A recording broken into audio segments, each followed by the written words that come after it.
You know the story with my professor of psychology, how he brought my parents over?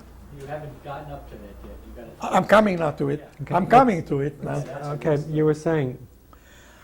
My parents found out my parents were alive when I was in Debrecen in that restaurant, the big restaurant across the street from the theater.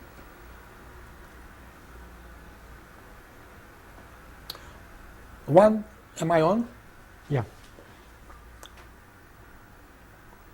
One day when I was sitting in the restaurant, mainly Russian soldiers came, sometimes Hungarians who had money because the restaurant wasn't cheap.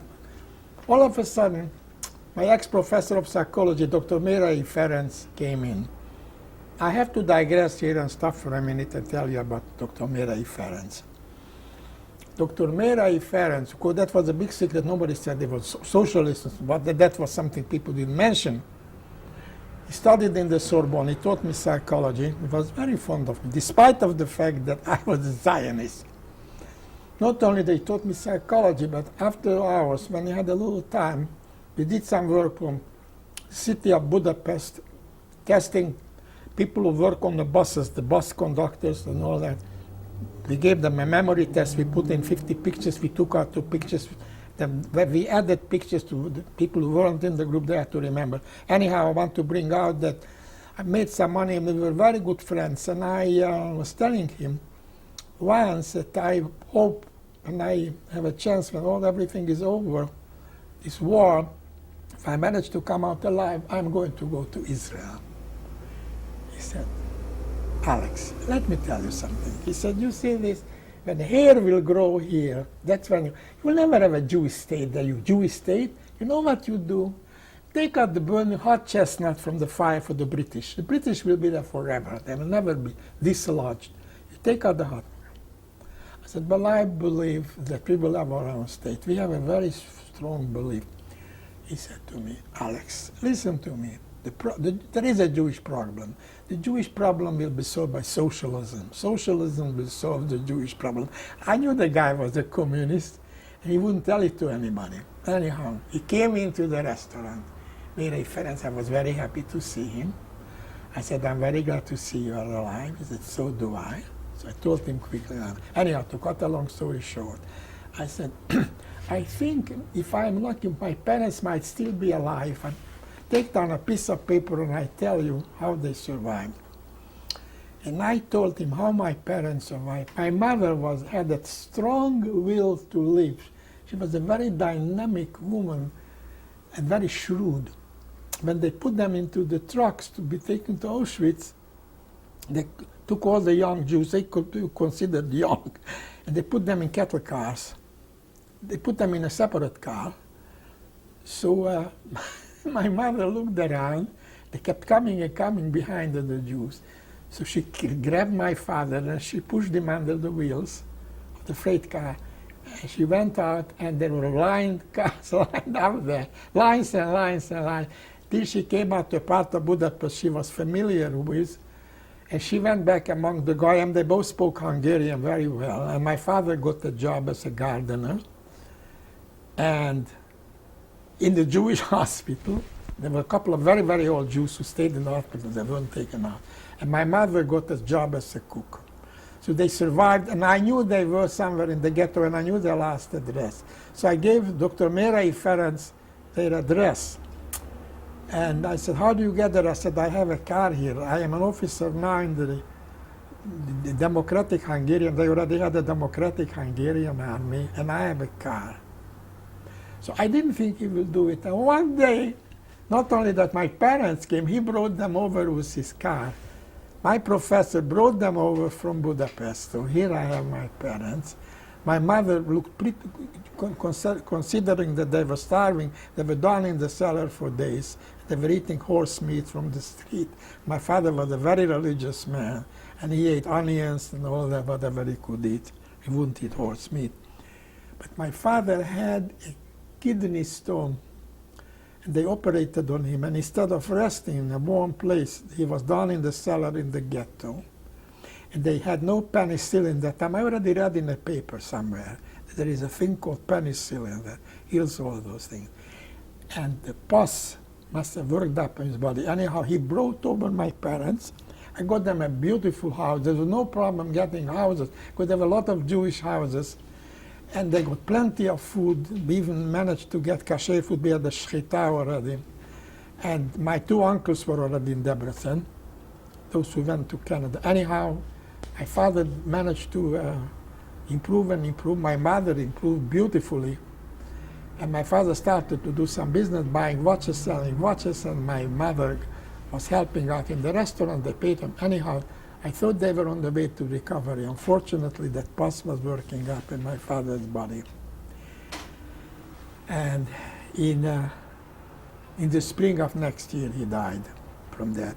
From That's the pus. 46 or From 40? kidney stone. 1946 or 45? It was 45.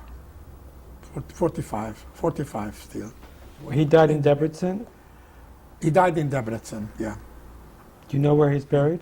In Debrecen. We went to visit. We have a beautiful matzeva. I wrote something on his stone, was in the letters, the first letters of his name, Israel. Yeah, he's buried in Debrecen, the Jewish cemetery. He's buried, and we went to Kemera about 3 times.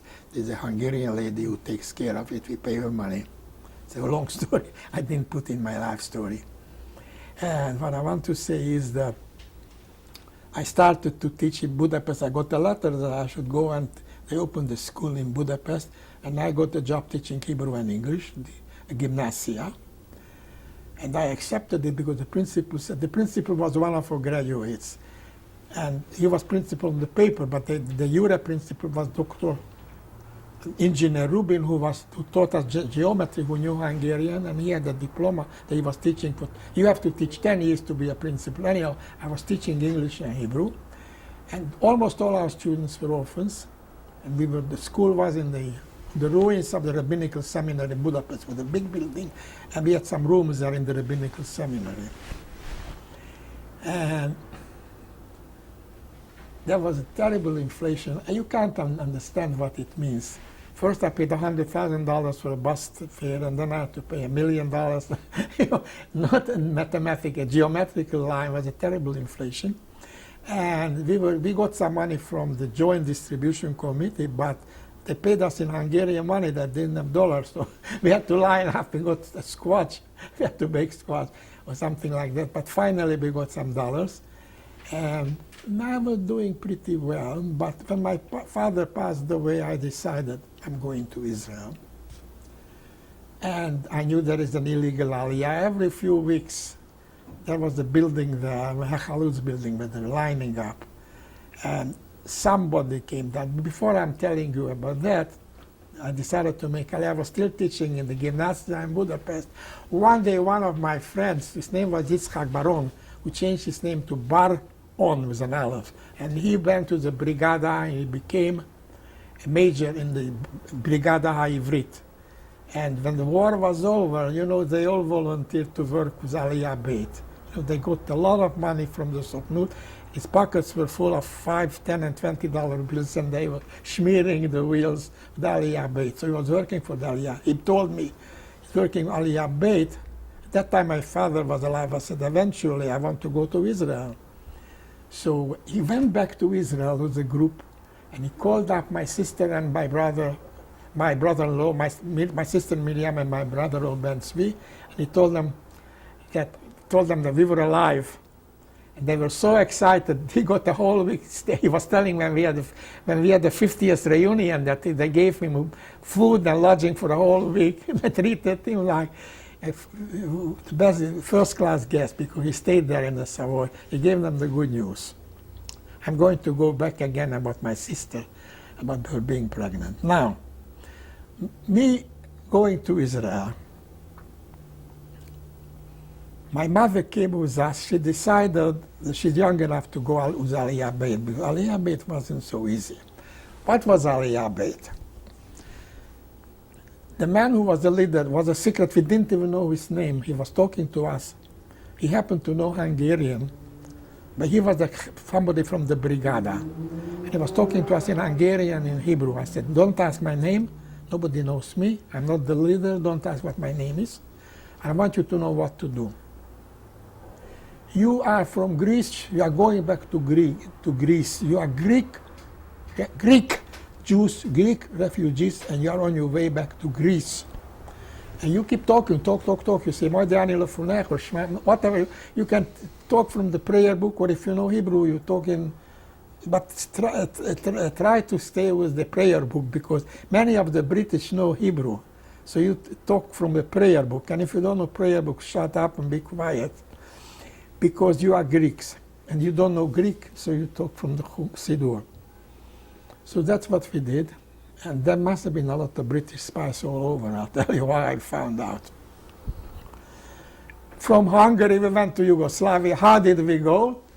He shook hands with the guy with the freight train, and he gave him a nice money, some paper money. The guy who was our leader, he had pockets full of money, American dollars. And from Hungary, we went to Zagreb. We spent the Shabbat in Zagreb, a Jewish community. They hosted us with a beautiful Shabbat in Zagreb. And from there, we went to the Italian border. And again, they were smearing. From there, we went to beautiful Italian train. No more freight cars for us, because we didn't care. We were glad to be alive, because they didn't take us to Auschwitz. A regular, beautiful train.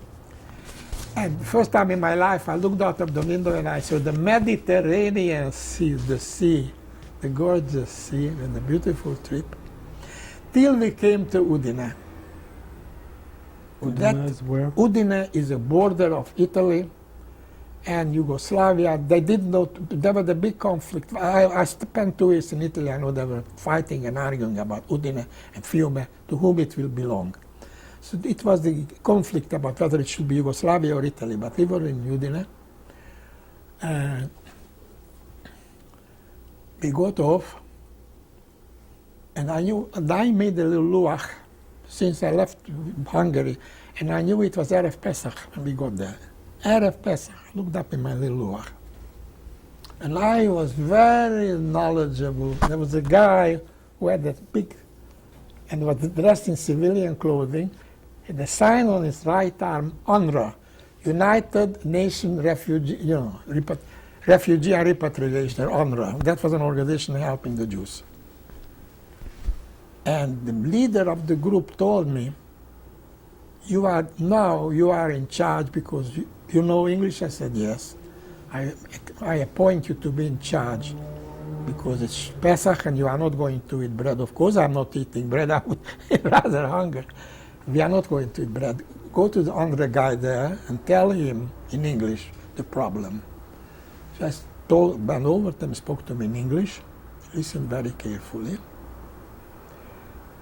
And he said, what is your name? I figured, watch out now. I don't know who the guy is. They told me, watch out, don't tell your name to anybody. So I said, Naphtali ben Israel, which sounded very good because I'm a Greek Jew. He said, you want unleavened bread? What do you call it? Matzot. Let me write it down. Matzot, you call it. How about blood? I said, no, we don't eat blood. It can't blood. But you give us the cigarettes, and you give us unleavened bread, and canned vegetables. Said, I write it down. You are Naphtali ben Israel. Follow me. He takes me to a room. Olyan vaj, schwarz geworden für die Augen. He took out a gun, he put it on the table. He said, you know, I'm an officer of the British Army. Don't tell me any bullshit. The first time I heard the word bullshit, I never heard that before. I studied British English. Don't tell me any bullshit. You are telling me you are a Greek. You are the leader here. You are going to Palestine. I said, first of all, I am not the leader. We are not going to. I kept repeating to him. He said, why don't you go to Greece? We cannot go to Greece. There's a civil war there. We are waiting till the civil war be over.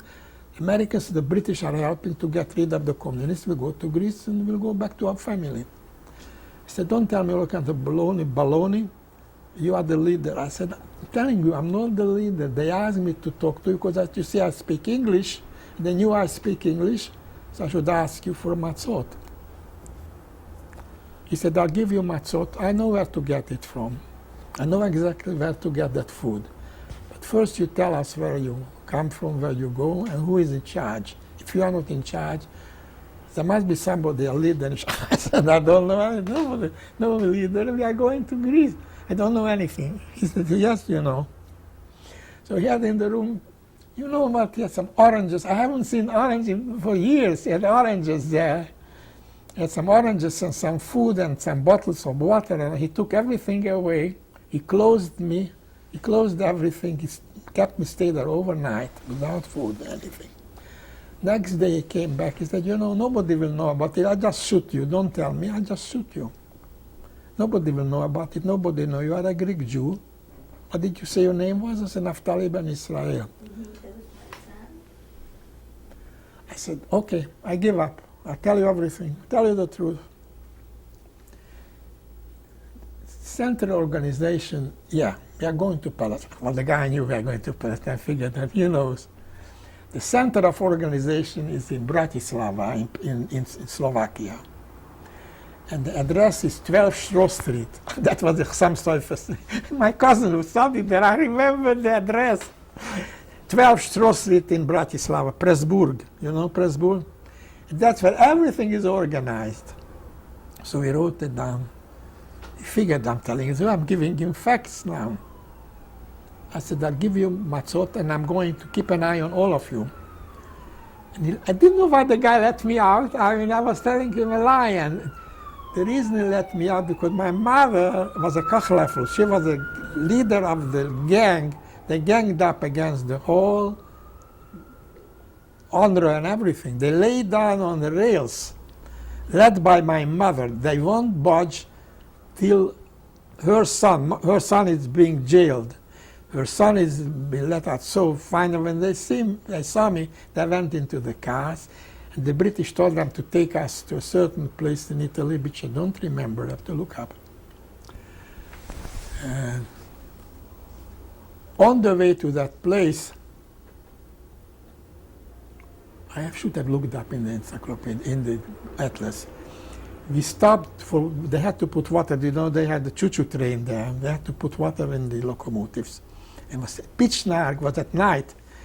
And the leader of the group, whose name I still don't know till today, told us, everybody out, he told it us in Hebrew and Hungarian, everybody out, and we rolled off of the embankment, the high embankment, into the field. And the Hever from the Palmach, Haganah, from the brigade, they had a couple of lorries that were waiting for us already. They knew we were coming, they knew they were going to put water in the locomotive. Anyhow, they were waiting us, and they took us to the Jewish community. And from there, by lorries, we went to Rome. And in Rome, we went to Cinecittà, where they gave us money and food and cigarettes and everything. And we stayed there for lodging. And I went into Rome, into the city, center of the city. There was a Jewish restaurant. And in the restaurant, I met a gentleman, and I was talking Hebrew to somebody who was a student of our gymnasia. So he asked me if I know Hebrew well enough. I said, I think so, I know. I told him that I graduated in the Talmud Gymnasia. And he said, what kind of, you have any credits in education? So I told him about my credits. He said, look, we are opening a seminarium morim down in the hill of the boot, Santa Maria di Leuca. Beautiful place, the hill of the Italian boot. The fascists used to live there. Beautiful palaces they have there. And they are taking over the whole place till the fall, till people come back there, the people who come for vacation. And we have to, in September, we have to get out. So we are going to be there for half a year. And are you ready to teach? It's very little money in it. You don't, but it's chalutziut. You have to do it for chalutziut. I said, I believe in chalutziut. I was educated all my life, and I'll do it. So I got a job teaching Hebrew subjects.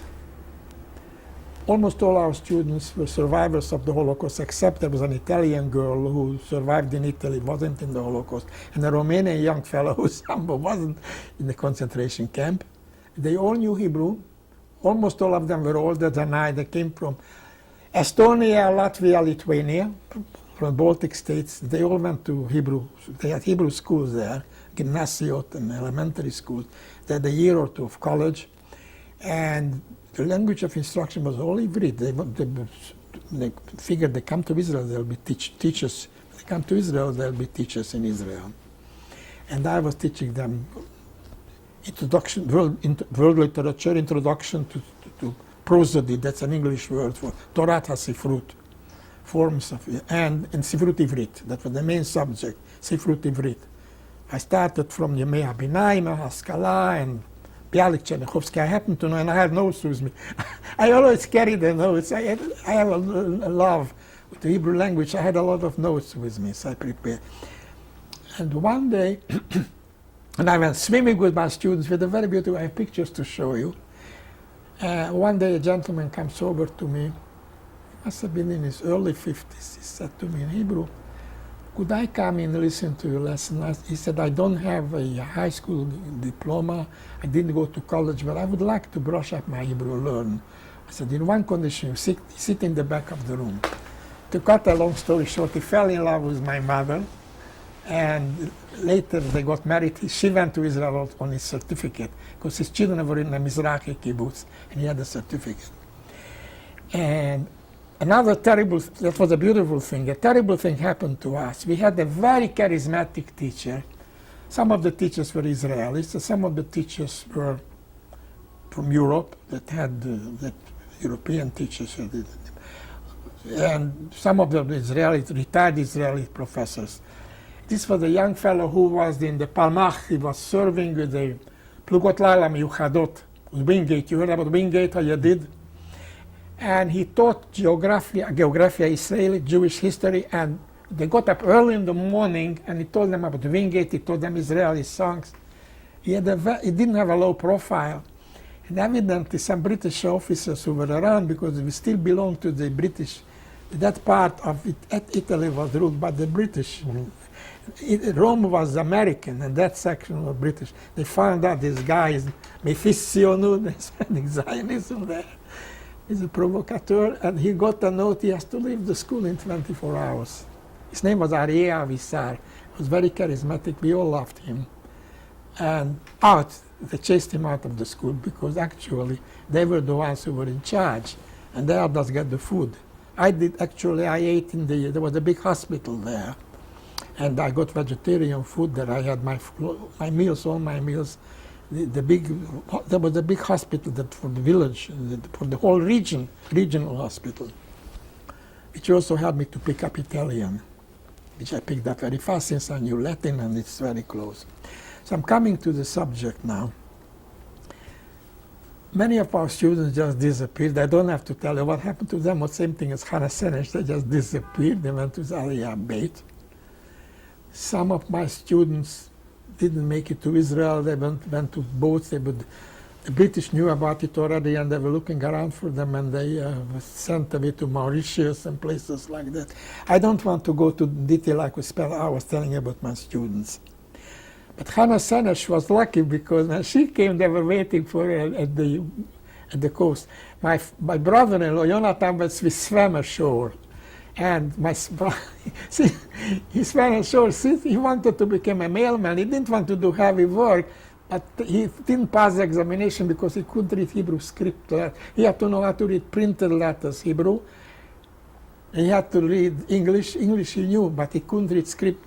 So he became a builder. He built houses, and he was building the Savoy Hotel, and he went to Haifa, but he decided to buy that building one day. So they met each other, my sister, and they got married. I'm cutting a long story short now about them getting married. So I decided also my time comes, the school moved to Rome. I registered in the Rome University. And one day, a man came to the hotel where I stayed. My sister knew the hotel where I stayed. I was able to correspond with her. And he told me that my sister paid, my brother-in-law and sister paid a tremendous big sum of money. It was like $10,000. $100 they paid to somebody. $100 in money, real American money. This guy was, I have to tell you the details who he was, because that's what I became. He was somebody from Batei Hungary, Yerushalayim, Chassid, who came back to Europe, and he wasn't planning to return to Israel, and he had his kosher paper, a paper to come back to Eretz Israel, to Palestine. So I came with his paper. His name became Rubinstein, Mordechai Rubinstein, and I have the papers of Mordechai Rubinstein. So what I did, it wasn't Aliyah Aleph, I didn't have a certificate, Rishayon Aliyah. It wasn't Aliyah Beit, I call it Aliyah Gimel. I came with a beautiful Romanian boat called Constanța. beautiful boat, and people, Americans talking Hebrew there, and very interesting people, Israelis, and I shut up, I didn't say one word because I'm a Chassid, and I just listened to what they were talking because I had those papers. Then when we came to Haifa, the boat came into Haifa, lo and behold, a British officer came in. I don't know what his rank, he had all kinds of brass buttons, I don't know what his rank was. And he spoke to everybody, interviewed everybody, it took him a few seconds. By me, he interviewed a very long time. I don't know why he asked so many stupid questions about Jerusalem. I happen to know Jerusalem because I read a lot of newspapers. I was the correspondent of the Davar in Rome. So I got the Davar. Every week I got a Davar because I sent them a column from Rome, Psipas Romai it was called. Anyhow, I knew Jerusalem very well. I gave him a lot of bullshit about Jerusalem. I don't know, he started to ask me questions in Ivrit, so dibarti to Ivrit. Then he switched to English. I don't know why. He was a Christian guy, and he knew Hebrew pretty well. He switched to English, and I spoke to him in English. So he said to me, you see that big red building across the street? I said, why do you ask me? He said, you have a little radio, don't you? I said, yes, I have a little radio in my suitcase. You have to pay £5, or you have to pay, he told me how much I have to pay. I don't remember money. You could building a register immediately, because in Israel, in Palestine, you have to register your radios. I became a Palestinian already when he told me that. I took a bus to Tel Aviv, and I changed the bus, took the bus to the Savoy, and the next day my brother Chaim, who was working in the Savoy, he didn't have his own hotel. Later he got his own hotel in Ra'anana. He took me into Allenby Street to the Sohnut building, and I became Naftali Beck, Alex Beck, and I had all my diploma. My mother brought all my papers with her because she went to Mr. Landau, the legal aliyah. So I got back my name and my document and all my diplomas. And then I'm coming to the interesting part of my life. I wanted to get a job. I didn't want to spend too much time in the Savoy. In the Savoy, I made a lot of money because on the boat I met somebody, Israeli, who had a big store. I saw he was a rich guy. He told me in Hebrew that he has a store on Allenby Street, and I knew Allenby Street is an important street in Tel Aviv. I knew so much. He said, maybe you know somebody he has to study, all summer he has to study English. I said, I know somebody who knows English very well, and when you get to Tel Aviv, this person is going to come to you, and he's going to teach you. So I didn't want to tell him I'll be there, but I have secrets. So next day I showed up, and he came to the Savoy, and I made money already. And in the Savoy, there was a lady from America. That was my wife. She was the tourist there. I'm going to cut the story short. She had a big pile of postcards, and she wrote postcards. She probably knew all the addresses by heart. And one pile got bigger and bigger. Anyhow, we became good friends with her. And she thought my English was very good. And sort of, we had good chemistry. And she went to the Savoy because somebody said, I'll take you to a hotel where all the Americans are. She said, no, I don't want to go where the Americans are. I want to go where the Palestinian Jews are. I want to be. And her brother was there. I became friendly with her brother, who was reading Catullus and Ovidius and things in Latin. He was a scholar, a Greek scholar that was reading Latin when I saw him on the staircase. So I became friendly with the brother before I became friendly with her. So cut a long story short, we got married later on a long distance telephone, transatlantic. What I want to tell you now is that I started to look for a job. I was offered the job in Jerusalem, in Gymnasia Ivrit. I couldn't get an apartment. So I went to the Technion. There was a very famous school, Beit HaSefer HaReali HaIvri. Many of our leaders studied. Ezer Weizmann studied there. One of the number one schools. It's a high school that prepares for the Technion. And I got a job there. I was interviewed for an hour, and I got a job to teach Hebrew studies, Miktsot Ivriim, and I was also teaching a subject called Sefer HaHaggadah. They didn't study any Talmud or Mishnayot. The closest to it was the stories from the Haggadah, all the stories, so I taught that. Unfortunately, I never finished the year. It was Nigzar Min HaShamayim, I should never finish. The Gymnasia in Budapest I didn't finish. Here I didn't finish either, because what happened was, something nice happened because we had the Victory Lake success, was a big excitement. We stayed up all night, we counted the voices, and at a little margin, they decided the Jews should have they divide the country into states. I don't have to go into details. And we'll have a Jewish state, and people were dancing on the streets, and I have pictures to show you on the rooftop. It was beautiful. We closed the school next day, of course. It was a big holiday, dancing the horror. The next day, the Arabs started to shoot. They came from all the corners. The British closed their eyes. They didn't see. The Arabs were carrying guns on the street, open Begilui. Openly. And I pretended they didn't see it. But when they saw a bastard Jewish native, they searched him and wanted to see if they have a gun under the jacket, which very often they had, which I had one too. I'm coming to the story about myself. So they were shooting, and we had a problem now. Chedva. Before we continue, we're going to stop here just for a moment to take a break. Oh, what is the name of the doctor? Will you write down? David. What is David? Zoltan or something like that, did you say? I wrote it down.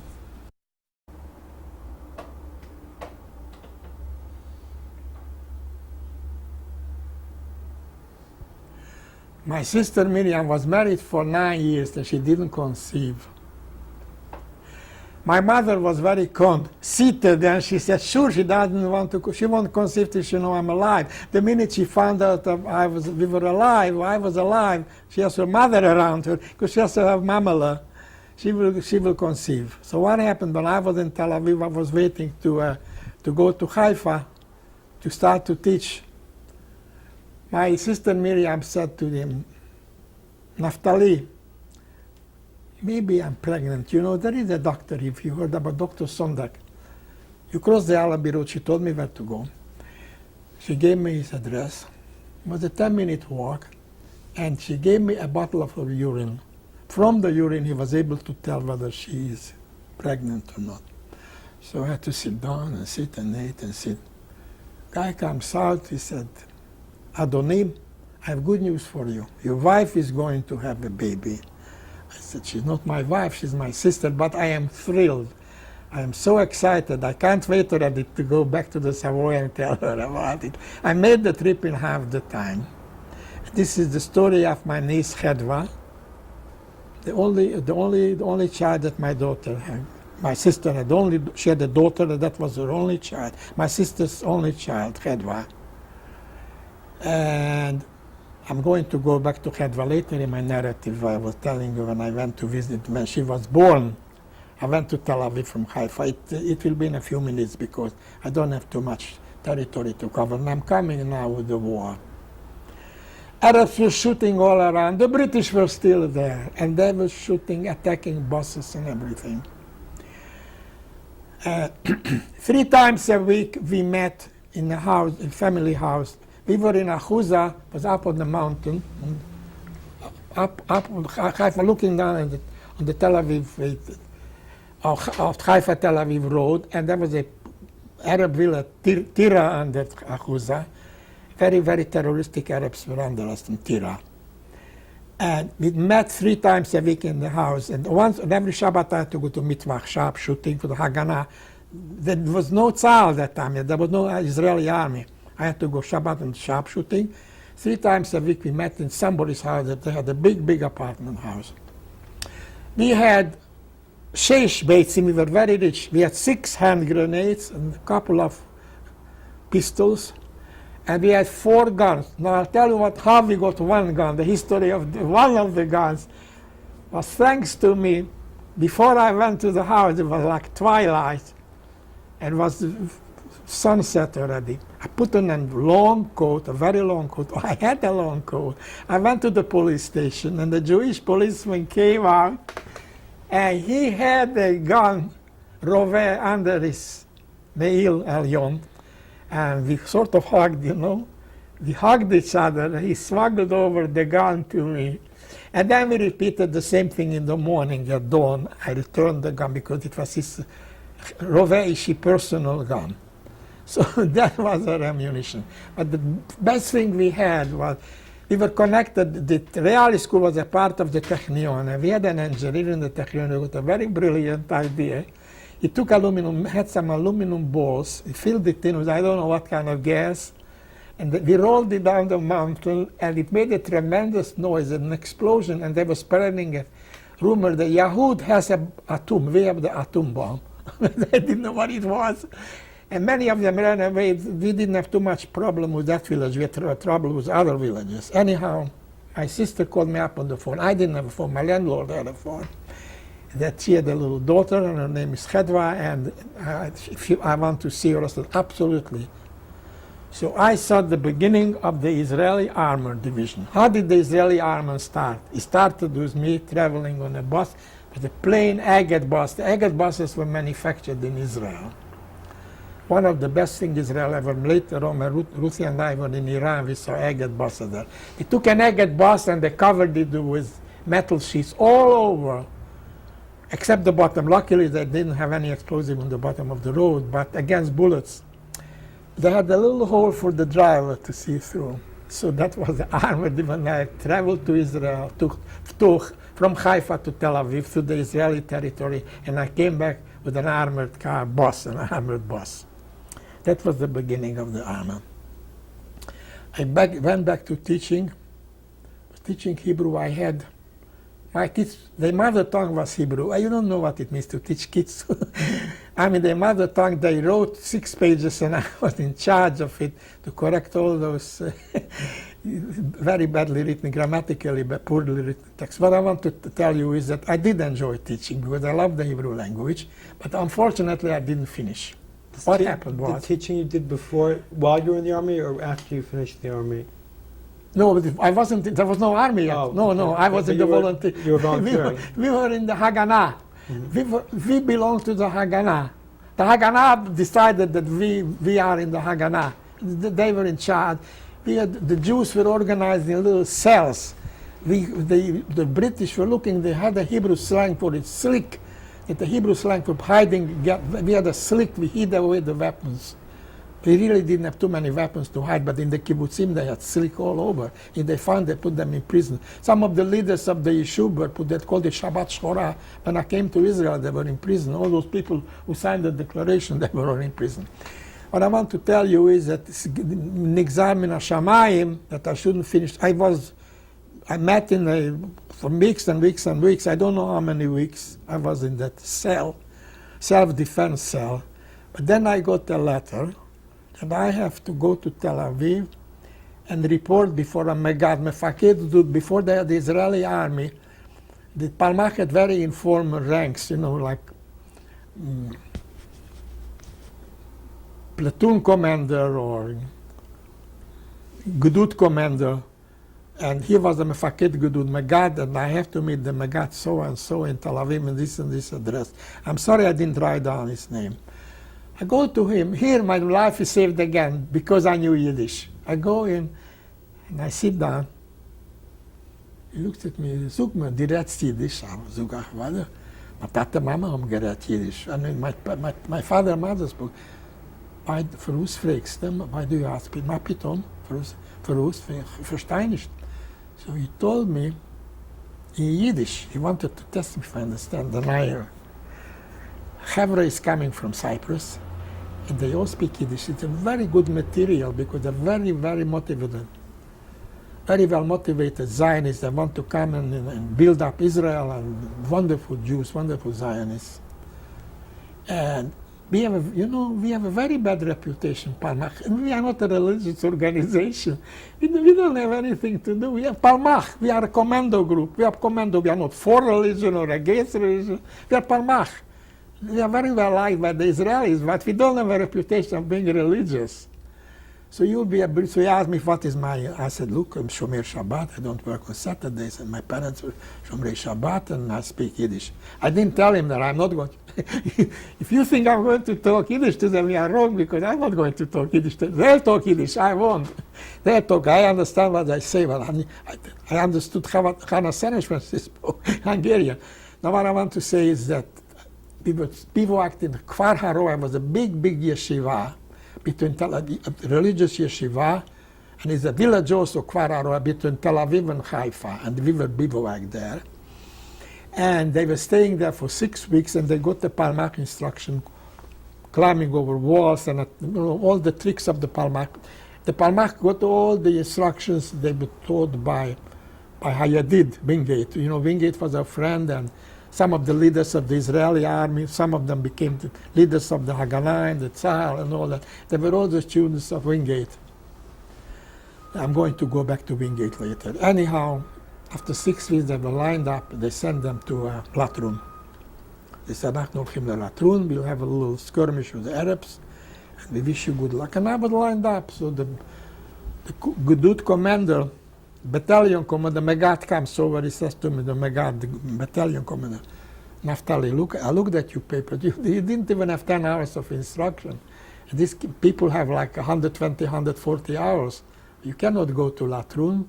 I'm going to send you back to a place called Tel HaShomer." That was near Tel Litvinsky. It was like Fort Dix, big military place. "I'm going to send you there." It was a nice note that I did a beautiful job, and I got a slash from him, good mention. I motivated my students. I learned Hebrew very well, and so I went to that paper. I was hanging around for 3 days. When the commander called me, I showed him the paper. He said, "Well, we are opening a school here, teach Hebrew." So I became a teacher in that big place. I had 6 classes a day. I didn't have a luck to teach people who knew how to read and write, or Americans or British, Australians or South Africans or highly educated. They came from Morocco. Many of them never saw even a pencil. I told them, "Zei Paron." First time in their lives they saw Paron.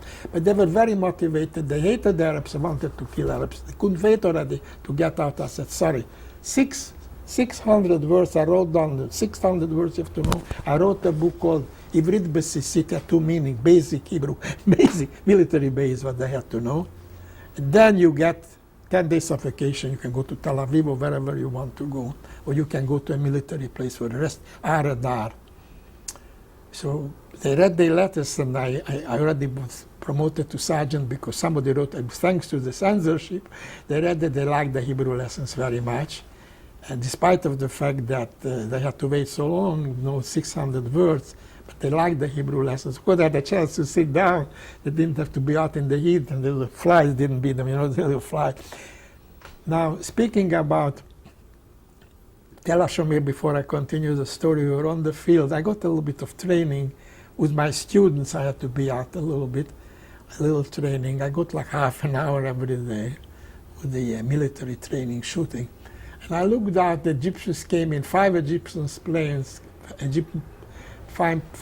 they had very good planes from the British Army. They bought planes from the British Army, Spitfires they called them, and there were 3 Israeli planes. One was the Primus, was a very plane, they used it for sports plane, and 2 planes from the Czech Army that Teddy Kolek bought from Czechoslovakia. Planes from before World War I. And I was looking, turning around right and left, twisting. I found out Ezer Weizmann was one of the pilots. And they managed so that the sun shone in the eye of the Egyptians. And 3 Egyptian planes fell down in the fields all over and made fires all over. And the other 2 flew back to Egypt. Then later they came a few times. Rusi was there, we had to go down in the cellar. They threw bombs all over, and they gave a report that they destroyed military base. They wrote all kinds of lies. They said they came to Tel Aviv, they destroyed the bus station. Luckily, they were big liars. And they also took a lot of bribe, the military leaders, they didn't buy the right ammunition. So that helped us. Abu Ayyub said the stupidity of the Arabs, and the meanness of the Arabs is the biggest help to Israel. So I'm coming back now to Tel Litvinsky. I was teaching there for a couple of months. All of a sudden we got a note, we have to all line up, closing schools, closing all the drills, no more drills, everything. Everybody lines up into lorries, into trucks. Mochorniot Masa, everybody gets into the Masa. And we were driven to a place called Tzora in the Jerusalem, from the Tanakh, Ben Tzora ve'Eshtaol. And he came there. Must have been around lunchtime. They served us lunch. They brought food from Tel HaShomer. And we were lying on the field, the fleas were eating us up all night, all day. At night we were lined up, they were building a road. What happened was, we called it Mifza Burma, after Wingate, because they sent Wingate to Burma to be, he died there, it was a punishment. The old people between 45 and 55 were building the road in the forest, in the direction of Jerusalem. There was a big line there, a whitewash line there, showing the way. The engineer showed them the line.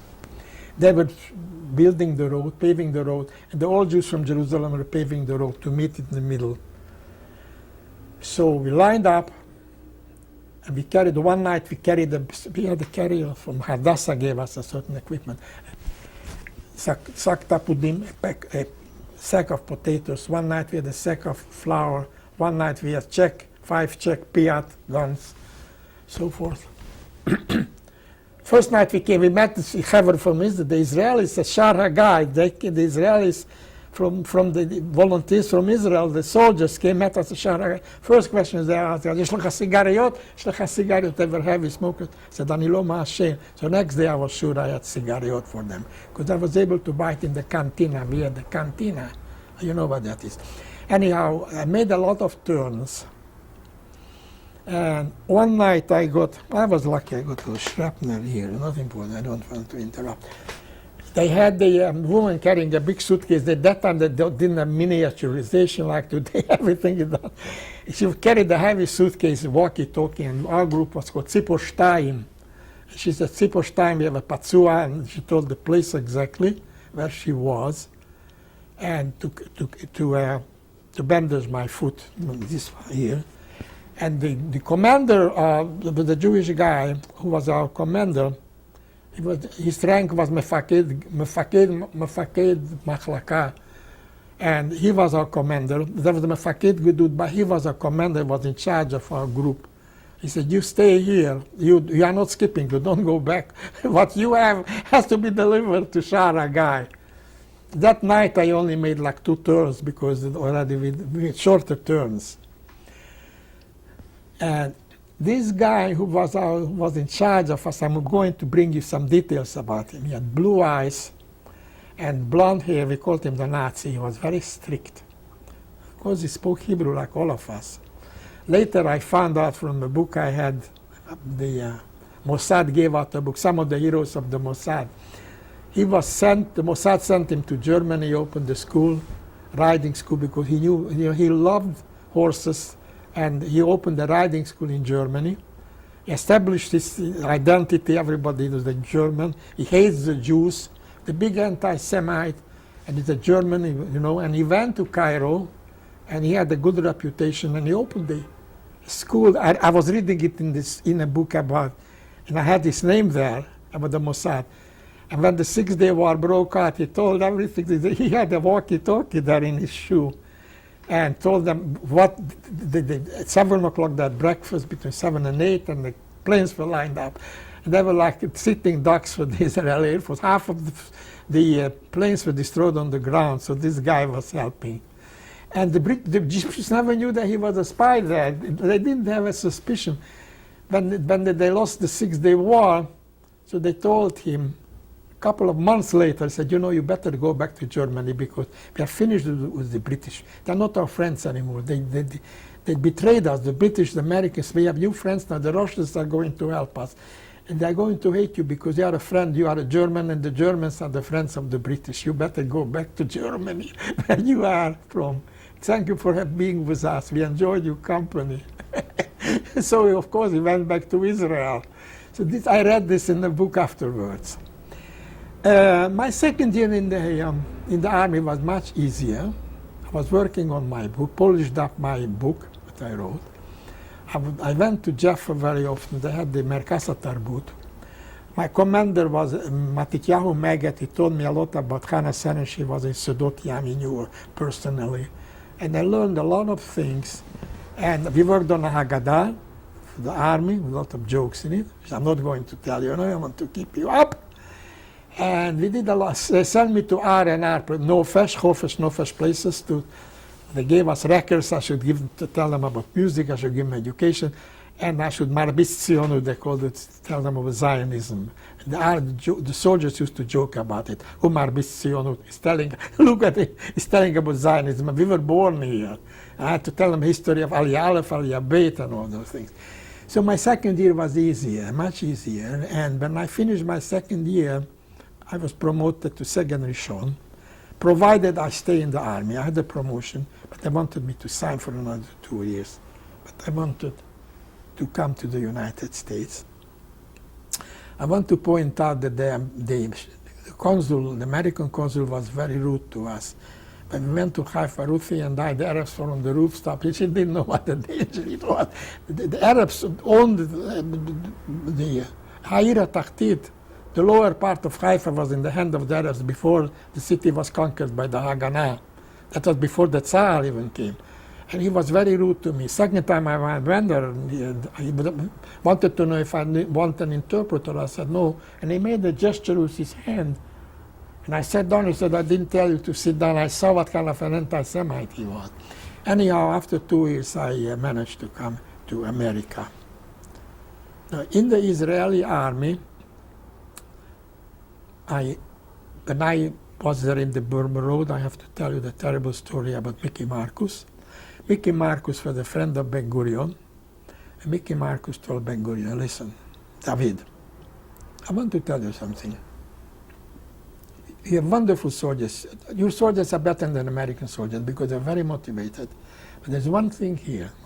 You should have one army. I don't know why you want to call it in Hebrew. I give it a good name.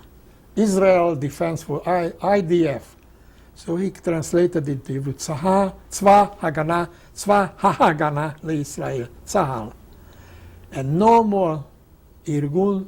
Irgun was a very fantastic organization. I wrote in my life story how they were. When I came to Tel Aviv, and the streets were on the sidewalks all over. Lousy bridge go back to London, and Israel belongs to us. Irgun was fighting against them, and the Stern gang, they killed Arabs. Haganah was bringing Jews in. They didn't believe in killing. And the Eitzel did a lot of fantastic things. They blew up the refineries in Haifa. We had a joke. What kind of a bracha you make when you blow up a refinery? Lahadlik near Shell, because that was the Shell company. Chavat Shell, Lahadlik near Shell. Anyhow, they did a beautiful job. They all had a beautiful tradition. I think personally, you'll excuse me, I might not be objective. I think the Palmach was, they had the most gorgeous tradition. The Palmach, they were really a fantastic group of dedicated, idealistic, with a tradition, with a song, with a history, poetry, literature. They all agreed to cease to exist. They all agreed to become a part of the Tzahal, except Begin. He was a politician, he wanted power, he was power hungry. So a boat came in, Altalena came in, and it was about 300 feet from the Savoy Hotel somehow. They were near the Savoy Hotel, and Begin wouldn't give up the ammunition. So Ben Gurion said, look, I don't want to milchemet achim, please. Give the army. You're not giving it to the Haganah or the Palmach. You give it to the Tzahal. It's one army. We have one army. No. He wouldn't give it. So they had this shooting out with the Altalena. And they all came to the Savoy Hotel. It was like a big hospital. Now, when I was I have to go back to the Jerusalem Mountain, Mickey Marcus, a very sad story. 2 minutes from where we were, this rumor spread all over, everybody was talking about it. There was an American general who was the first general of the Aluf, the first Aluf in the Israeli army, and his name was Mickey Marcus. And he went out for a little walk. He was not far from us in the Jerusalem Mountain, but we had the Burma Road. And he had his headquarters there. He came to see how everything. He went all over the country, check on the actions, military actions. He came to check on our action. And we had the sisma. Every day we had the slogan. Is it the word sisma? Password. We had a password. Every day we had a. That day happened, so I remember what Siposh time, because that was our unit's name. And that was the password, Siposh time. So a soldier who didn't know English, didn't know too much Hebrew either. He knows 600 words probably. Stopped him. He said, "Mas isma, what is the password?" He didn't know what he was saying. He couldn't say it in English. He said, "Mas isma." The guy got all confused. And he didn't look very much Jewish. He said, "There must be a British spy." There were a lot of British soldiers.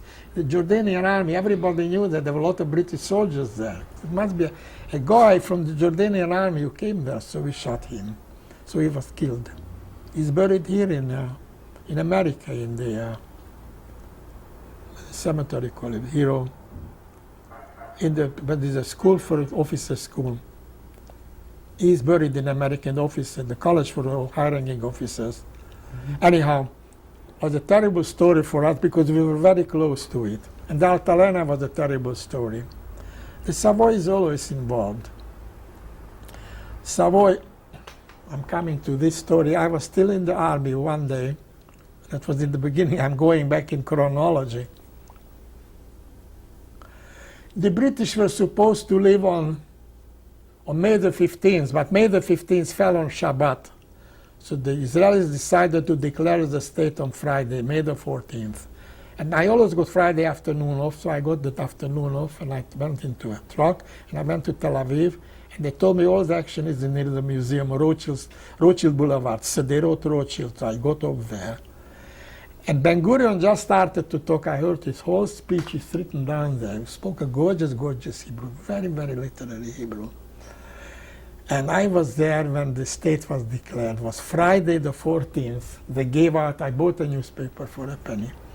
And I went to the Savoy Hotel all the way. I heard all the speeches and speeches and speeches. You know, the Jews deliver speeches.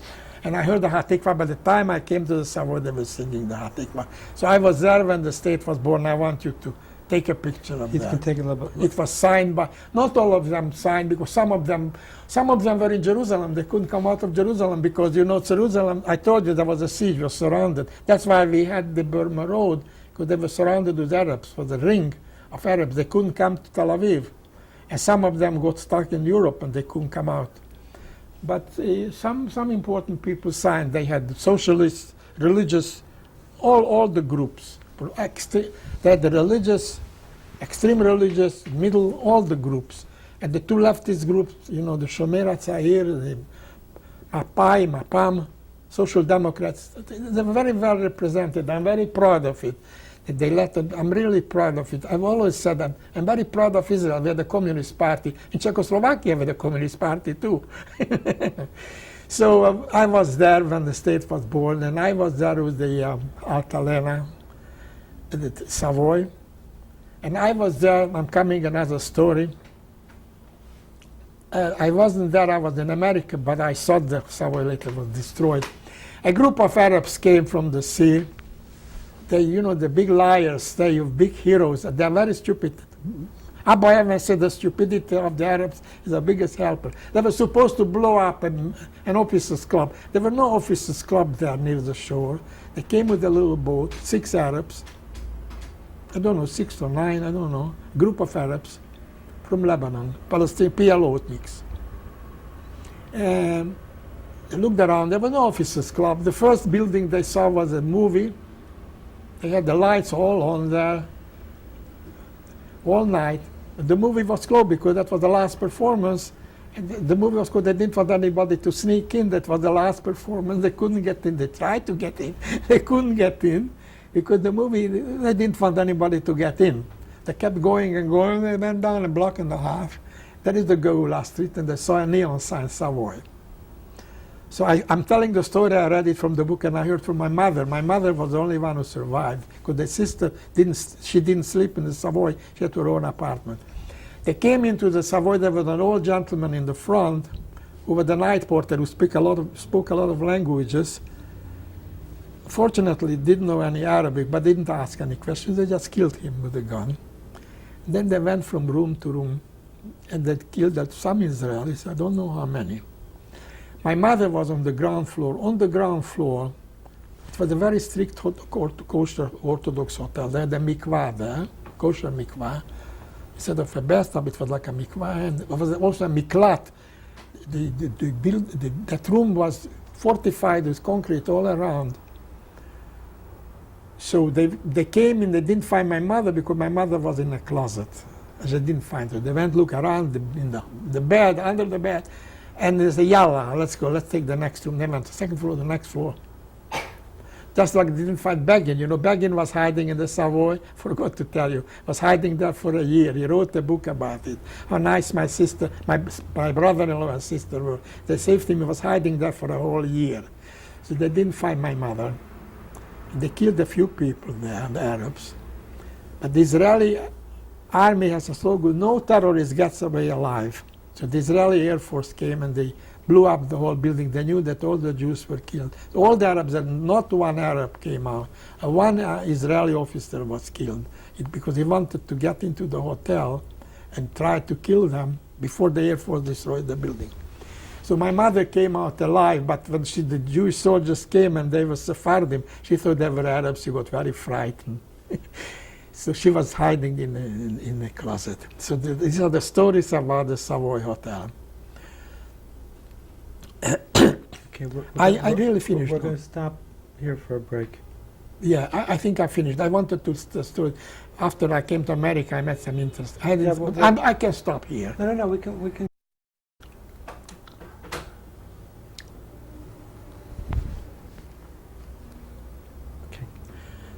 Okay. Both my wife and I like to travel. I worked for a company for 38 years. In the beginning, I had 2 weeks vacation. Gradually, it was increased to 3 and 4. We traveled all over the world, but we always started first going to Israel, so I could see my mother, Aleha Shalom, and my sister, my brother, and the family, the children.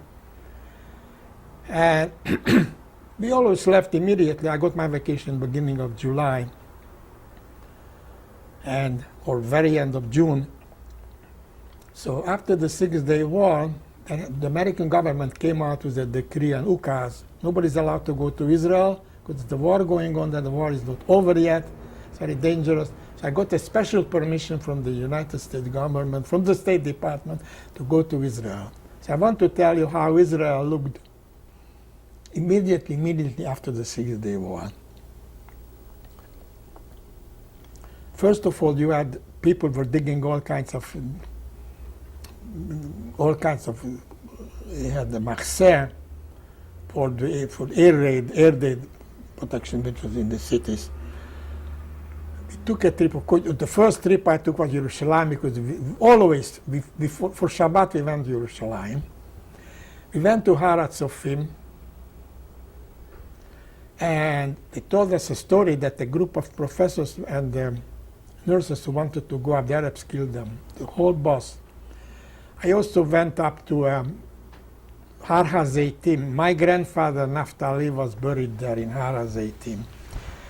And it was a very sad sight because the Arabs, Jordanians, built a big hotel on the top of the mountain. It's called International Hotel. They paved the road with matzevot, tombstones, with beautiful Hebrew names and famous Jews. All the Jews who were buried there, I'm sure, they were wonderful Jews who went there to die. And I know my great-grandfather, Naphtali Beck, was a very wonderful man who didn't even live on public assistance because he had his own money and he paid for his own cemetery. My grandfather told me that. Couldn't find his grave. It was very sad. They used it for latrines. And Jerusalem was in a very sad side. But I was able to go to Kotel Maravi. It was very tight. They didn't have any space there. It looked like the way it looked before the 6-day war. But the Jews were coming from all over the country, not from abroad. There were I was the only one from Chutz Laaretz. Except the Jews who were in America, they were permitted to come back because they wanted to help with the 6-day war, which was already over. By the time our plane was full of returning Israelis. And Jerusalem was a very cheerful place. And we had a chance also to meet some interesting people there, some military leaders. Then we took an Arkia plane, and Ruthie and I flew over the Midway Sinai. We made a circus around Sinai Mountain. And we saw the battlefield. There are no words to describe to you, and I'm a linguist and very good at words, to tell you that all those destroyed tanks and half-tracks. Zachlam, we call it in Hebrew, and all the equipment, and shoes all over. And the dead people, many of them weren't even buried. That was such a big victory the Jews had there over the Egyptians. Of course, they had a victory over the Jordanians, but the Jordanians evidently didn't fight so long because the Jews didn't want to destroy any holy places. The Jordanians had holy places. The Jews had holy places, and they had an agreement not to destroy holy places. Because many Jews were killed because they had house-to-house fights, we were told. But we were very thrilled to see all those. And there were no Americans. I was registered to go on Friday to Hebron to see Marat HaMachpelah, where our fathers, mothers are buried. All of a sudden I got a call in Hebrew from the head of the group, the madrich on the bus, the guide. He said, "We are not going on Friday." I said, "We have a gentleman's agreement with the Arabs. This is a holy place for them too, and we want to live in peace with them. We believe in living in peace. Friday belongs to them. The whole week belongs to the Jews. They can go anytime they want, but Friday is completely theirs. Shabbat is ours. On Sunday, anybody, the Arabs can come, Jews can come, Christians can come. So we are going to go on Sunday instead of Friday." So we were the first Jews to go back to Marat HaMachpelah after all these years.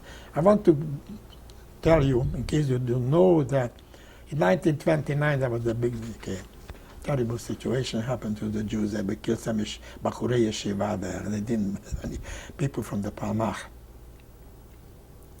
Speaking about the Palmach, we had a joke in the Palmach, but Tzfat was liberated for two reasons. There was the action and the miracle. The action was the Jews went to say Tehillim. They went into action, they said Tehillim. And the miracle was the Palmach came just in time before the Arabs arrived. And the reason that Israel won, there's an old joke in Israel, is Aleph Beit. The reason the Israeli army won, the Arabs didn't win, is Aleph Beit, which means Ein Breira, we have no alternative. We have only one country, they have 21 countries. And they came to loot. We came there to protect our families. Ein Breira, that was the reason. So we were very thrilled being in Hebron. I want to give you a picture about life in Israel after the 6-day war. They took off their gufiot t-shirts and the gadgets, those who had white gadgets, underwear. They hung, white flags were hanging all over, and they were very, very obsequious, frightened of the Jews. They were selling fruit like 5 cents a kilo. It sounds ridiculous, because there was a supply and demand. They didn't have sand, they didn't have money, and they had a lot of fruit. They didn't know what to do. So we asked the guy, Maosim, he said, buy. The happy Arab is the good Arab. We want them to be happy. If they have money, they will be happy. They don't want them to be unhappy. Because they ended up, Ruthie and I were the only one who didn't eat anything. Because I am afraid of diarrhea. I knew so much about diseases since when I taught in the seminar with the professor who was talking to us about. Anyhow, the Arabs were throwing out, they were so, they lived in real poverty and they started to get jobs. The Arabs, I have to tell you the truth, they're wonderful workers, fantastic workers. They take a piece of stone, they handle it ahava, con amore, they cut it so nicely. They cut the stone so nicely. They're wonderful, wonderful builders and all that. We could really live in peace with them, and we are cousins. And they would be very good financially, but they are stupid. And we would even have a state divided into cantons like in Switzerland. It's very difficult to cut it in half. As a matter of fact, when they decided about in Lake Success, the United Nations, they decided to divide it into the Jews agreed. They said no, they didn't agree. So what I want to bring out is that I have to say some good things about the Arab. They are our cousins, and I wish we could live in peace with them.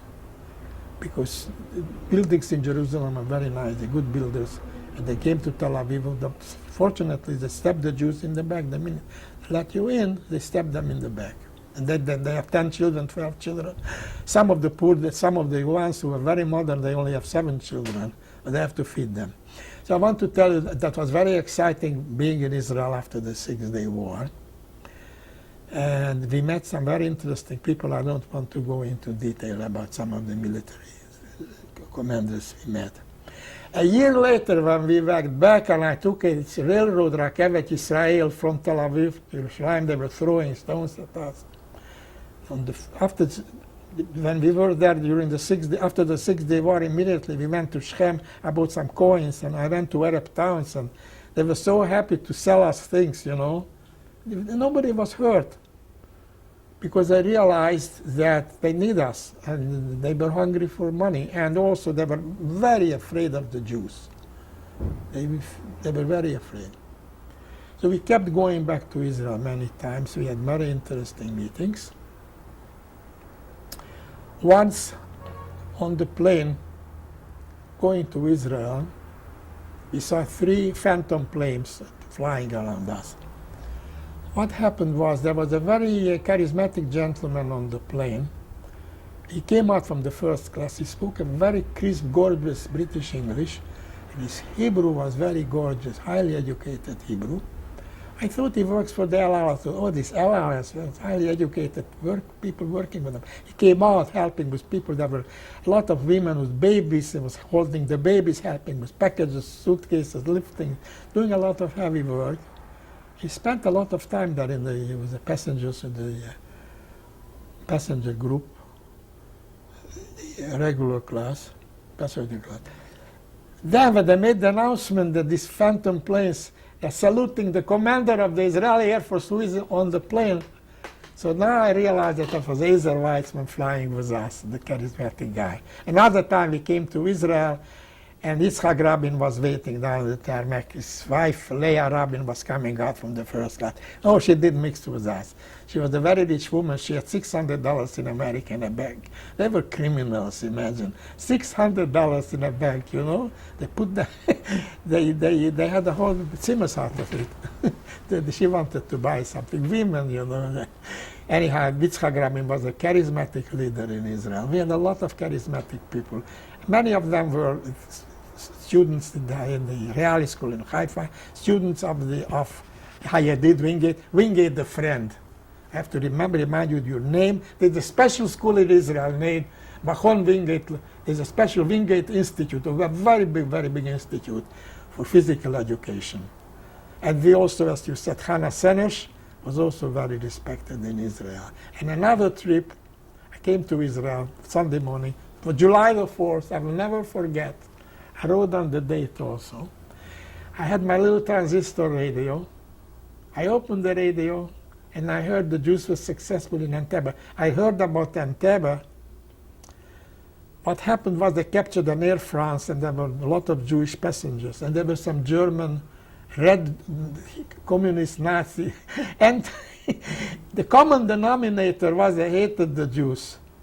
The Arabs and the Germans and the Japanese, mainly Germans. Majority of the people of the terrorists were Germans, a couple of Arabs also, on the plane. So what the Jews did, they was very well organized. They flew in with a big, tremendous big plane, a freight plane, I don't know what you call that plane. And on the plane, they did a lot of rehearsing. They had a black limousine, and the limousine looked, they knew everything about Entebbe. They knew about the leader of the country, Idi Amin. Idi Amin had a beautiful, shiny limousine. And some Israelis, black in their face, they looked like, and they also had some Yemenites there, and some Americans, black Americans, they were all blacks. And they had a big fat guy who looked like Idi Amin. So they all saluted them, they led them to the plane. And they came to the plane and they gave out orders in Hebrew and in English and all the languages, but French. Everybody lies down on the floor. All the Jewish people should lie down on the floor. Those who are not Jews will be killed immediately. They should stand. They shouldn't lie down because we know who are Jewish. So they killed all those terrorists, and all the captives escaped, except for the commander of the Mifsa was the brother of Netanyahu, whose name I don't remember suddenly. He was the Jonathan Ben. Jonathan, Yoni. The commander of the Mifsa was Yoni, who was high-ranking officer, Yoni. And he, by bad luck, was shot down by one of those stupid embassy from Idi Amin's country. He was shot down by a stupid guy, Yoni. A question for you. Yeah. Did you ever encounter any of the people from your labor battalion when you went to Israel? Yes, yes. I met some of them, yes, yes. What had happened to them? I'll tell you, the Israeli army, fortunately, a lot of the people who came from Europe, the people who survivors of the Holocaust, many of them died. Either they, like this guy from the rabbi's son whom I taught, he was an officer and he volunteered, he was killed.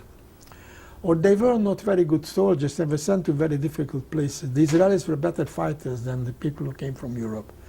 I know when I was in the Palmach, when I was in Kfar HaRoa, they were sent to fight.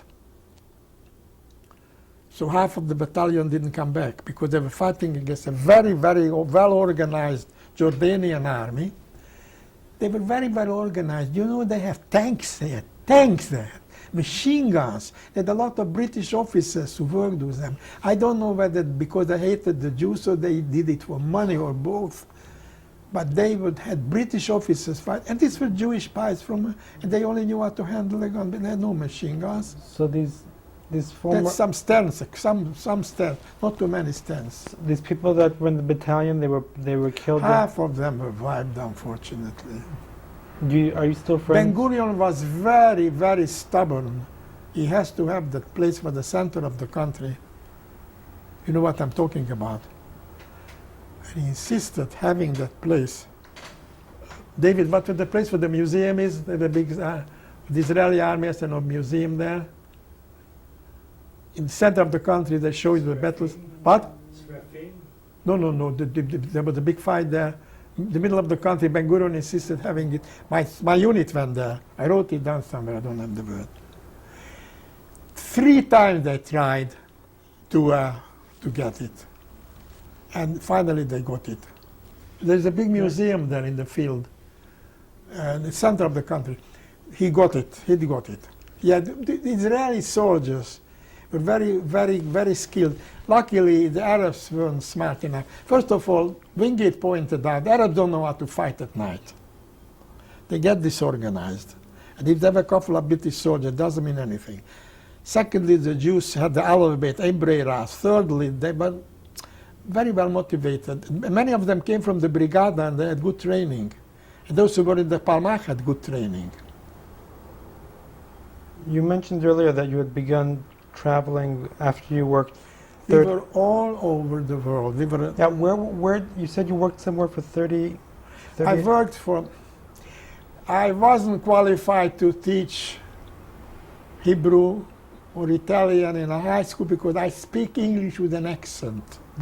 My English teacher did not speak with an accent. She only spoke English to us. I was pointing out to you. If you want to teach something, you don't teach, you only speak that language. If you talk to them in a foreign language, they will never learn Hebrew. You go in and you talk to them in Hebrew immediately. I have an Ulpan system. I developed those, Rayon HaUlpan, I developed the system in the Israeli army. I went around teaching soldiers how to work the Ulpan system. It's built like bricks, one connected to the other, connecting bricks. I was disqualified to teach, so I worked half day. I did teach in a Hebrew school, in a private Hebrew school.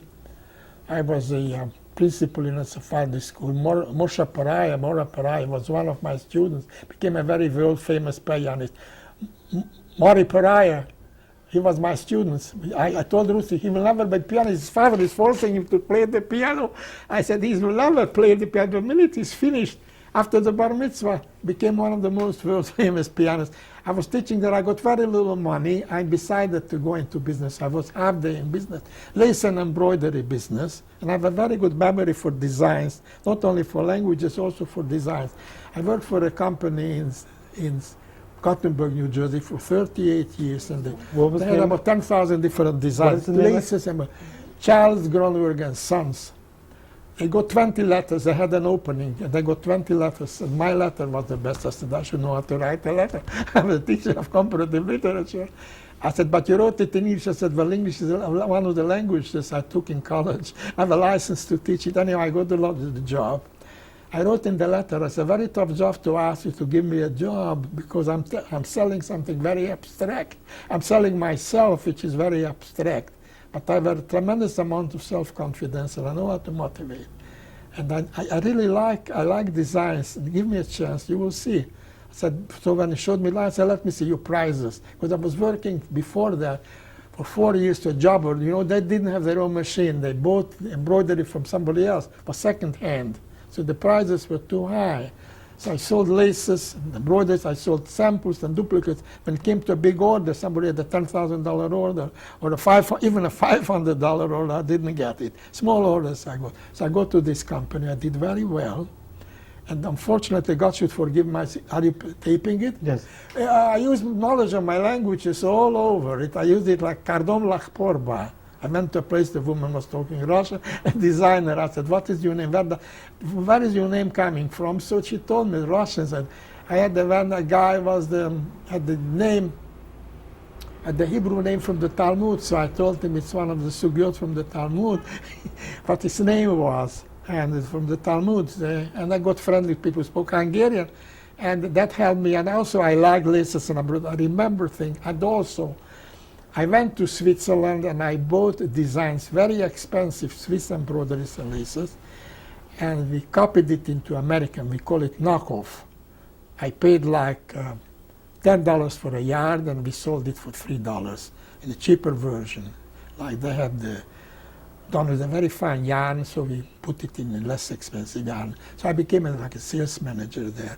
I worked for 38 years. They didn't fire me. They didn't tell me to leave. When I was 70 years old, I figured it's time for me to do a little bit more traveling, because Lucy was working for the Russian jury as a volunteer.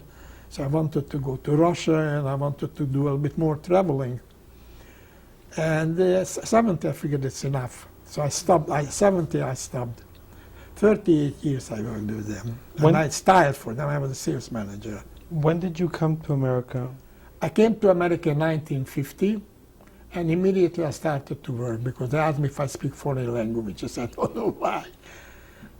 I said, I speak English. She said, well, it's not. I said, it's a foreign language to me, so I got jobs immediately. And I started to teach as a substitute in Hebrew schools. I was teaching in the Flatbush Yeshiva in the morning and afternoon schools, and then I got this school in the Sephardic Jewish Center in the Bronx, where I was a principal. Then I decided I'm going to be business full time, because I wanted to send my daughter to a private school, to Flatbush Yeshiva, which I decided was a very good school. So I went there. She went there for kindergarten, elementary school. She graduated there. When was she born? Pearl was born in '51. I want to tell you something very interesting about my daughter Pearl. She loved the school very much, and they have reunions. And the kids, she studied there for 13 years. She went there to Beit Gan Yeladim. She studied there kindergarten, 8-year elementary school, 4 years high school. And she has a couple of friends from the school. Some of them are scientists, physicians, all kinds of fields, lawyers, engineers. One of her very best friends is an expert in geriatrics, Mount Sinai Hospital. She's the professor of geriatrics, and they are like sisters. Pearl had no sisters. They're very close friends. She's our doctor. Ruth is she's also working in Maimonides. So she's my doctor. I had shingles this winter. I had some problems with my nerves. Came down with shingles, so she took care of me. I see her about every 3 months. So my daughter, so I sent her to a good school. I do believe in good schooling. When you first came to the United States, Yes. where did you move? Where did you live? Oh, we lived in a gorgeous, gorgeous neighborhood. Unfortunately, a lot of color was added. It became very colorful. Our neighborhood wasn't good later on. It was too noisy. Couldn't live there. You know the Botanic Garden, Prospect Park Station. When Pearl was the tiny little girl, Ruthie took off 2 years. She took her to the Botanic Gardens. We lived in Lafayette Avenue. You know, that's why I didn't drive. I took the the subway my office was across the street from Macy's. We lived there till the neighborhood was gorgeous when I moved in. We had a beautiful shul there, which became a church now. We had some very rich Jews living there on Maple Street, Bartons and some of very rich Jews. When did you move? From there, we moved here 32 years ago. The neighborhood became very bad. Very, very bad. So you've lived in Brooklyn since you've come to this I country? lived in Brooklyn since I came. You heard about Belfer? One of our members was called Belfer. Can I tell an interesting story? I'm still on. This gentleman came from Germany. He was a member of our shul, Prospect Park Jewish Center. It was a modern Orthodox shul. Modern Orthodox shul. And he was one of the officers. He was very rich. How did he get rich? He came from Germany, managed to get out of Germany in 1936. And his cousin had the store that was selling flowers to the hat industry. Trimmings, hat trimmings and flowers, artificial flowers and trimmings to the hat industry. They had a store and they sold to the ladies' hat industry. And his cousin said to him, I think I have a good idea. Let's make a little money because we make very little money. We work on a small margin. Let's invest some money in petroleum in an oil field. They're digging for petroleum. First he said, no, I don't want it. So he had one. He was very successful, his cousin. So then he invested a big sum of money, $900 in the petroleum well. And he's one of the richest men in America now. The buildings, the shul was named after him, Shiva University, all that. One of the richest Jews in America. So I wanted to tell you that story. If you live long, you have interesting things to tell. That was our shul. The Rabbi Kalman said, like the Lubavitcher Rebbe said, stay put, don't move, nobody should move, nobody should move. Stay put, don't move. And he lived even further away. He lived very close to Bedford-Stuyvesant. Ruthie was teaching in Bedford-Stuyvesant. The neighborhood was so bad. Ruthie took driving lessons, and she failed. She flunked in driving. She was very offended because she was a good student in college. She was very offended, so she didn't take any more lessons. So somebody drove her to school. So when this lady retired, so she had to take a bus or a taxi. So in the evening when they had a PTA, no taxi would go there. To Bedford-Stuyvesant, I'm not going to go there. I don't want to get killed. So she had to hail a police car to take her to a PTA. She said, I'm a teacher, the PTA meeting. So that year she was 62 years old. I said, enough. I don't want you to teach anymore. I'm doing well enough in business, and I don't want you to teach. So my daughter Pearl, she's a clinical psychologist, social psychologist. She wanted to be busy. She was too young to be idle, so she went to work as a volunteer for the Russian Jewry. She went 3 times a week to work on papers, documents. She organized all the when they had the big demonstrations, let my people go. And the rabbi said, Mrs. Beck, what are you doing? You're rocking the boat. Don't rock the boat. They will be very angry at you if you tell bad things against the leaders of Russia. That many of them didn't want to cooperate. She wanted to organize those buses. So she worked with that, and then she went to Russia paid her own money from her own pocket. So when I was 70 years old, I decided to retire. So we went to Leningrad together. Tsarskoye Selo, Tsar Nikolai. Everything beautiful in Leningrad belonged to Tsar, or it was built during the Tsar. Yeah, we did a lot of traveling. It will take me 2 hours to tell you all the countries we went. We did not go to Germany. We did go to Austria, because Austria was a very beautiful country. And I wanted to show Ruthie how beautiful Austria. From Austria, we went to the Alps, and into Italy or the waterfalls. We didn't stay there too long. We just stayed there for 2 days. I just wanted to go to the opera and show her the place where Freud lived there. We went to the Jewish Vienna, but they were big anti-Semite. An anti-Semite will be an anti-Semite. Well, you see, the guy from the United Nations turned out to be an anti-Semite. I am not going to tell about my trip because it will take 3 hours to tell you where we went. We did go to Australia twice because we were supposed to go to Fiji. There was a civil war there. The guests in Fiji who came from India, people who came from India, they were the guests there. They pushed and they defeated the Fijians, natives. So we went to Australia twice, and we had some interesting stories to tell. You'll have to come again. Again, I want to thank you for your patience. You are suffering from the heat. You are going to, I can see already, that makes fine. you fall asleep. I'm And fine. my voice is very monotonous. That's I didn't fine. tell you any pornographic jokes. No, good. Yes, no, you didn't. No. No, I wouldn't do Thank, that. thank you very much for Don't talking to us. mention it. I'm hopeful. How long will it take to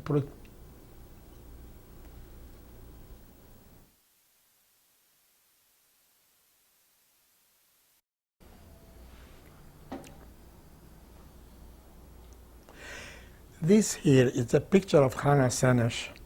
And I taught her, I called her Senesh Aniko.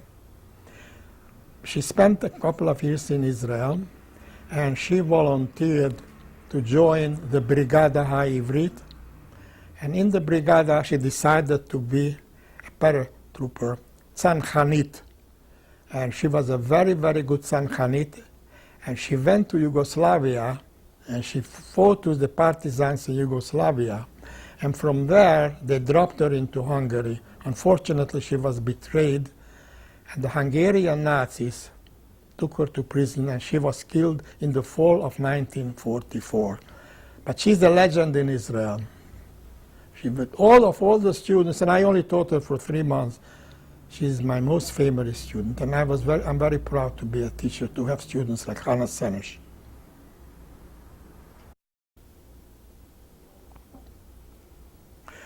On the 14th of May, 1948, on a Friday afternoon, I was in the army, but I got a pass to come to Tel Aviv because Friday afternoons I was free. And I got to Dizengoff Square, to the museum, in the afternoon around 4 o'clock. And I come to the building and I hear the voice of Ben Gurion talking, telling why we should have a Jewish state, and was reading parts of the Declaration of Israel's independence, which I have here on this paper. It was very exciting. Everybody on the street was excited. And I listened to some speeches. Then I started to walk toward the Savoy, and all the radios were on, all the windows were open, all the radios on the street going to the Geula Street towards the sea. Everybody was cheerful. I came to the hotel, the Savoy, everybody had tears in his eyes. Just when I got to the Savoy, they were playing the Hatikva. This document was signed by some of the most important members of the Israeli government. Some of them could not get to Tel Aviv because they were in Jerusalem, they couldn't get there. Some of them were overseas. Shall I read the names? Go ahead.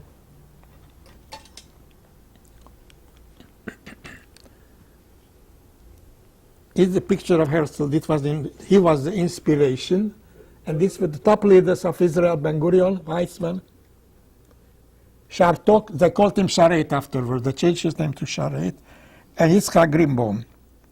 The temporary government consisted of David Remez, Eliezer Kaplan, Bechor Shitrit, he was a Sephardi, Pinchas Rosenblatt, he was from Germany, Tzvi Maimon, who was a religious Mizrahi, David Ben Gurion, he was head of the government, Rabbi Cohen Fishman, Moshe Shapiro, Pinchas Bernstein, Aaron Zisling, he was from the leftist party, the socialist left, Mordechai Bentov, they were from the extreme left, Mapam was called, also called Shomer HaTzair. Sharet's picture is here, but he wasn't there. He wasn't there because he was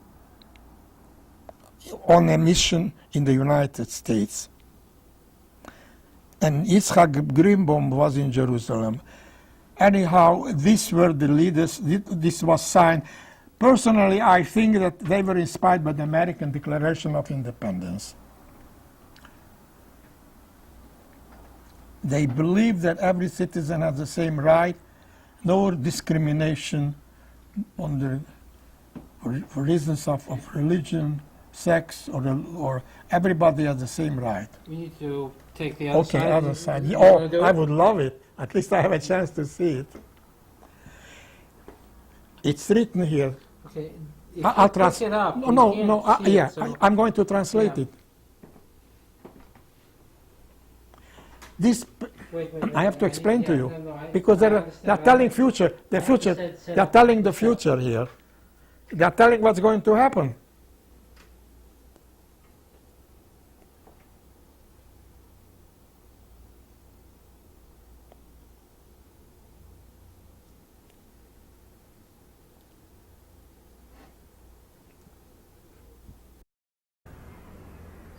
And this is actually the last meeting of the temporary government before the new group was elected.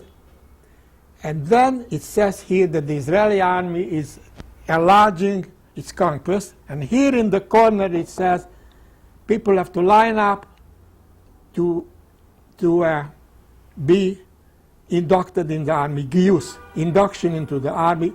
It's going to go on even on Shabbat, the army induction. The general idea is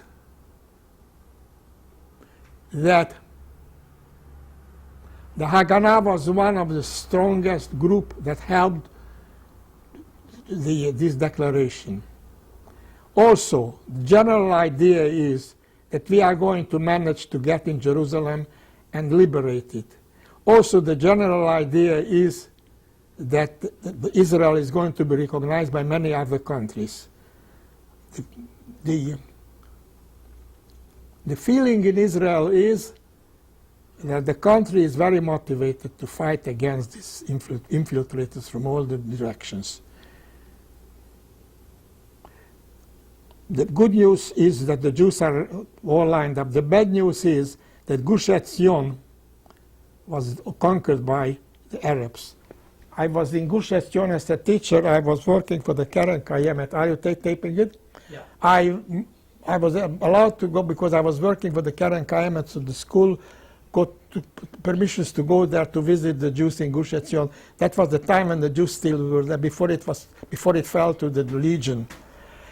And I went there with my mother, and they had Mizrahi kibbutzim there. There were a lot of kibbutzim there, 3 big kibbutzim there. Unfortunately, this kibbutzim fell after the state of Israel was declared. This was the downside of the declaration.